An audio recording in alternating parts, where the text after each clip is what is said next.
కాదు మళ్ళీ ఆపి.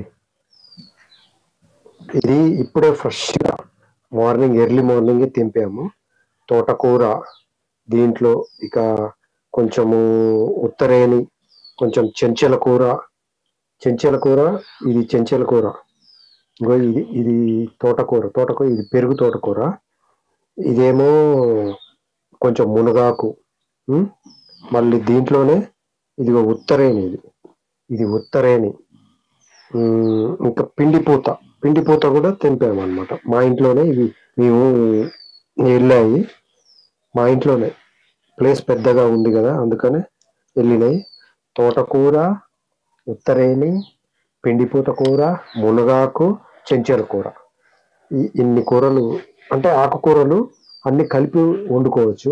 ఇది బచ్చల కూర ఒకటి, చుక్క కూర ఒకటి, గోంగూర ఒకటి సపరేట్గా వండుకోవాలి. కానీ వేరే ఏ కూరలైనా కానీ కలుపుకోవచ్చు. కలుపుకొని తింటే ఏంటంటే ఈ పచ్చకూరలు అంటారు తెలంగాణలో. వీటిల్లో ఫుల్ కాల్షియము, మెగ్నీషియము, ఐరన్ అయితే ఫుల్.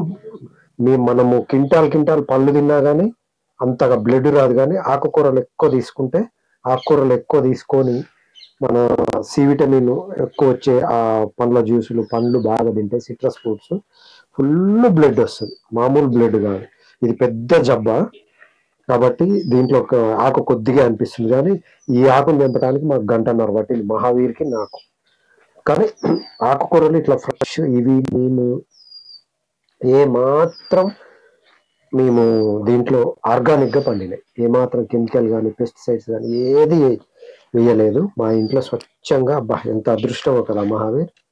ఇట్లాంటి ఆకు ఫ్రెష్గా తెంపుకొని తింటే చాలా సూపర్ బ్లడ్ వస్తుంది. అంటే రాగిళ్ళు పట్టించి చేసుకుంటారు, బాగుంటుంది తీయగా. బెల్లం వేసుకొని తాటి బెల్లం కానీ మామూలు నల్ల బెల్లం కానీ ఆర్గానిక్ బెల్లం వేసుకొని రాగి జావ చేసుకుంటే కూడా ఫుల్. పిల్లలకి అలవాటు చేస్తే పల్లి పట్టి ఒకటి, నువ్వుల లడ్డూలు ఒకటి, రాగి జావ, ఈ సద్ద కుడుములు ఇవి చలికాలం బాగా హీటు వచ్చి మంచి ఎనర్జీని ఇస్తాయి. ఇమ్యూనిటీ బాగా పెరుగుతుంది. సీజనల్ వ్యాధులు అవన్నీ రావన్నమాట. ఈ ఆకులు అయితే మేము చూస్తే ఇట్లా ఉంది కానీ 1.5 గంట తెంపిన నేను మహావీర్. ఆ తెంపేది కూడా మేము తీసాము. ఈ చెట్ల ఇప్పుడు నేను చెప్పిన చెట్లు కూడా నేను వీడియో తీసాను, అది చూడండి, బాగుంటది. ఆకుకూరలు ఇంత ఉండాలి, అన్నం ఇంత ఉండాలి. కానీ మనం అన్నం ఇంత పెట్టుకొని ఆకుకూరలు గిత్త వేసుకుంటాం. అలా వేసుకుంటే అది అంత బలాన్ని ఇవ్వదు. అసలైతే ఈ ఆకుకూరలను జ్యూస్ చేసుకొని దీంట్లో తేనె కానీ తేనె కలుపుకొని తాగితే ఇంకా తొందరగా వస్తుంది బ్లడ్.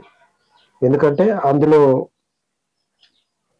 వేడి చేస్తే కొంత పోషకాలు పోతాయి. ఇది నేను మహావీర్ కడుపులో ఉన్నప్పుడైతే, గౌతమి ప్రెగ్నెంట్గా ఉన్నప్పుడైతే మొత్తం ఈ జ్యూస్లే నేను పట్టి ఎర్లీ మార్నింగ్ క్యారెట్, బీట్రూట్ జ్యూసులు, ఆకుకూరలు ఇక్కడ కూర్చోండి, ఆకుకూరల జ్యూసులు, ఇంకా గోధుమ గడ్డి జ్యూసు, ఇంకా హనీ, ఇంకా లైన్ డేట్ సిరప్ ఆర్గానిక్ అవి అట్లా మొత్తం వాటితో వితౌట్ మెడిసిన్, వితౌట్ హాస్పిటల్ తోటి మంచిగా మహావీర్ హెల్దీగా పుట్టాడు కదా మహావీర్. ఓన్లీ హాస్పిటల్లో నార్మల్ డెలివరీ గవర్నమెంట్ హాస్పిటల్లోనే అయింది. చాలా ఈజీగా సూపర్గా హెల్దీగా. అందుకే ఇప్పటి వరకు కూడా మహావీర్కి ఎలాంటి జబ్బులు కానీ ఎలాంటి ఏది ఉండదు. Healthy bye. కషాయాలు తాగుతాడు, మంచి న్యాచురల్ ఫుడ్ తింటాడు, ఫుల్ పవర్ఫుల్ బాయ్ కదా మహావీర్. ఇంకా నువ్వు మాట్లాడు. నువ్వు రాగిజావ గురించి చెప్పినాం కానీ ఇక నీ గురించి చెప్పు. హెల్దీగా ఎట్లా ఉంటున్నావు, ఏమేమి ఫుడ్, మంచి ఫుడ్లు తింటున్నావు కదా, కెమికల్ ఫుడ్లు చెప్పు. ఫస్ట్ ఆకుకూరలు మంచిగా కూర్చో. పండ్లు ఎన్ని తిన్నా పండ్లు ఎన్ని తిన్నా బలం కొంచెం వేస్తాయి. ఏ పండ్లు తిన్నా కూడా. బీట్రూట్, క్యాబేజ్, ఇంకా టమాటా, బీరకాయలు అట్లాంటివి తింటే ఇంకా బలం వచ్చింది. ఆకుకూరలు తింటే ఒక ఆకుకూర ఆకు తింటే చాలు, మనకి ఎవ్వరికి లేనంత బలం వచ్చింది. అవును. చిన్నప్పటి నుంచి నాకు కూడా తింటా, అందుకే నాకు ఇంత బలం వచ్చింది. ఉమ్. మళ్ళీ ఒక్క రోజు కూడా రాదు, జలుబు కానీ ఒక్కసారి కానీ. ఎంత అదృష్టం కదా మన ఇంట్లో మనకి ఎలాంటి అంటే నేచర్ ని మనం కాపాడితే నేచర్ మనం కడుపులో పెట్టుకొని చూసుకుంటారు కదా మహావీర్. అవును.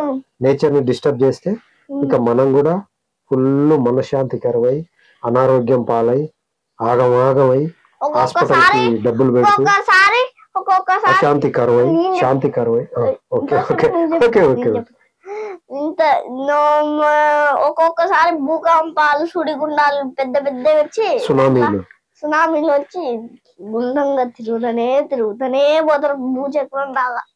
వైరస్ బ్యాక్టీరియాలు కూడా అటాక్ చేస్తాయి మన మీద, మన నేచర్ ని డిస్టర్బ్ చేస్తాయి. ఆకు చూడండి మేము ఎందుకు అంటే నేచర్ ఆ బ్యాక్టీరియా తోటి ఫైట్ చేస్తాయి, ఫైట్ చేసి చంపేస్తాయి. అప్పుడు మనకి ఆ బ్యాక్టీరియా రాదు. అందుకే నేచర్ ని మనం కాపాడితే నేచర్ మనల్ని కాపాడుతుంది. నేచర్ ని మనం డిస్టర్బ్ చేస్తే మనని నేచర్ డిస్ట్రక్ట్ చేస్తుంది కదా మహావీర్. Bye friends, Tata.